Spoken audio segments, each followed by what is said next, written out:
Hello everyone, it's Becky here from Ivy's Corner and I am excited today to share another tangle with you.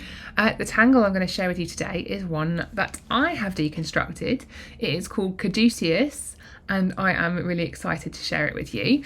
I have in front of me here a self-cut tile. It's 2 inches by 2 inches.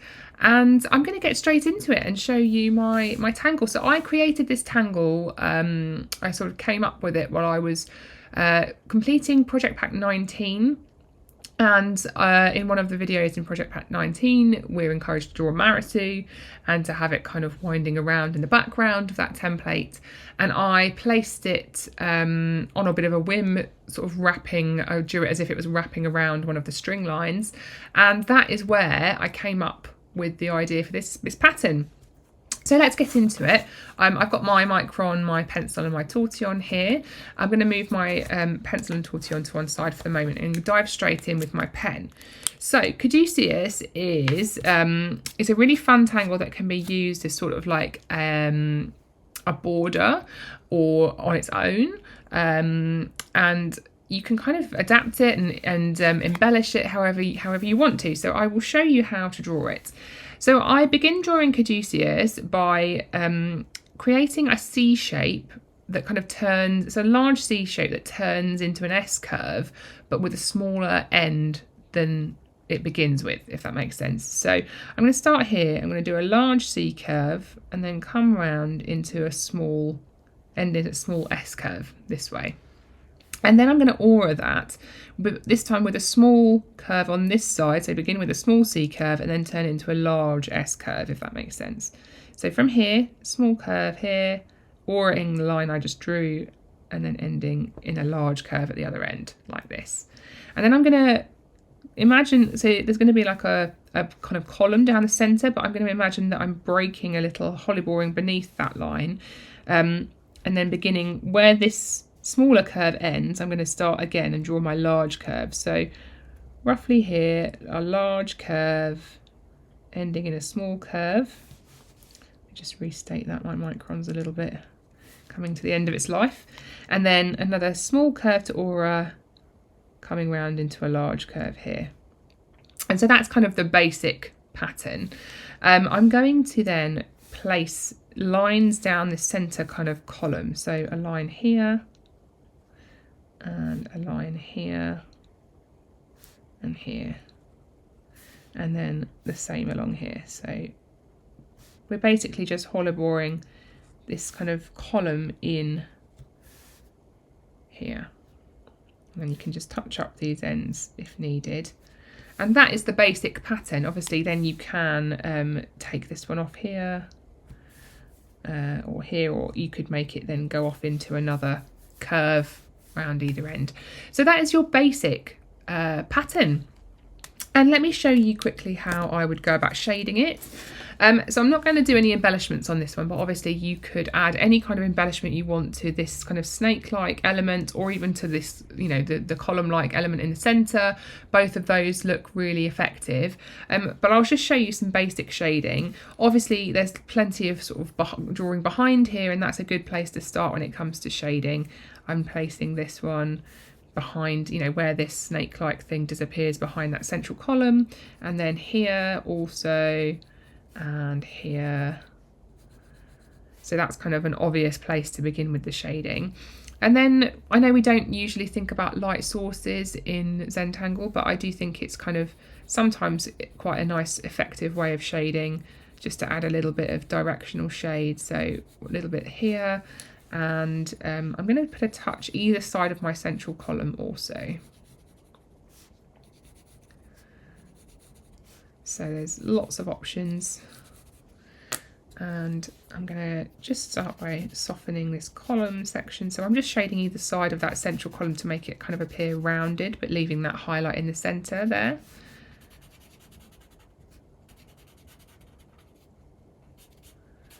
And then softening, and then coming back to these bits. So just softening these darker areas that I placed, where it drops behind, and where it's kind of sitting on top. I'm going to just also place a touch on the bottom of this snake-like element here to kind of mirror where this heavier shadow is at this point, but I'm just doing that with the residual graphite on my tortillon. But obviously you can play with the shading of this. That's not to say that's exactly how you should shade it. There's loads of different options. Let me just do another quick example, because what you can do is you can begin with a string on this tangle. So if I just draw a small circle like this, and then another concentric one around the outside, that will be my string, and that's kind of going to form that central column. And then I'm going to grab my pen and then just draw this in the round. So coming, which way am I going to go? This way, apparently. So coming round in a large curve like this, and then a small curve here. Large curve first, small curve second. Large curve first, small curve second.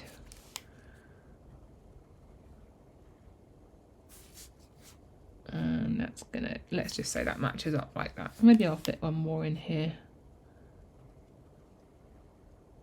Like so. And then I'm going to awe it inside that large curve, around the outside of that one.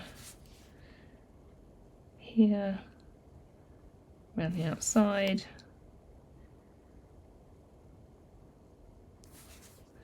This one's a bit squished in, but that's okay. And you know, you can see that some of these aren't matching up perfectly, but it's all kind of, doesn't really matter. It's quite forgiving. And then I'm going to just ink in that string line, or restate it rather than inking it in.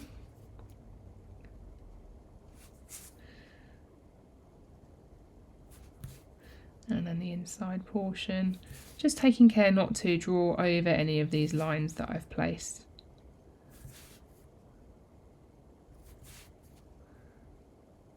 There we go. And so that is the basic doing it in the round. And then actually, before I put my pen down, let me quickly show you one tangle I like to do with this is doodah. So I'm going to place a tangle in the central column here, just to kind of give you an example of some embellishment.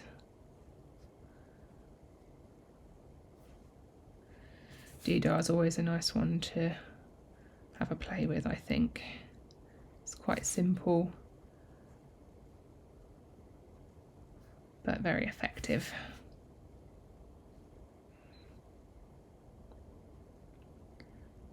There we go. And obviously you can add weight and things to that.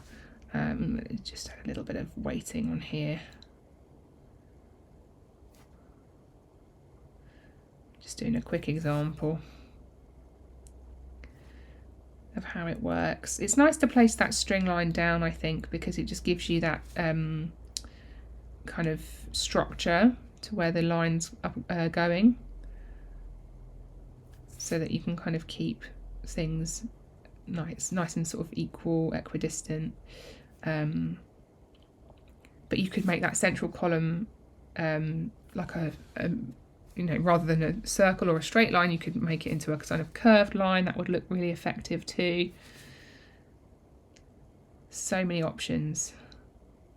And obviously, depending on how you choose to embellish this, you could end up with something a bit more dramatic. Like if you put Marasu in this outer area, that could look really, really effective and very dramatic on your tile. Okay. So there's doodah around the centre, and then I will just show you some basic shading on here.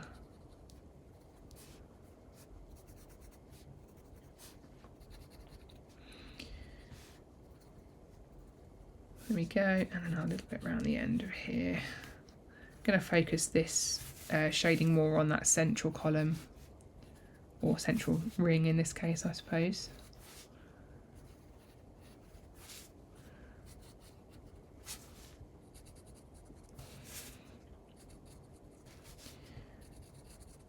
thought I'd do a couple of examples on this because it's a tangle that I've just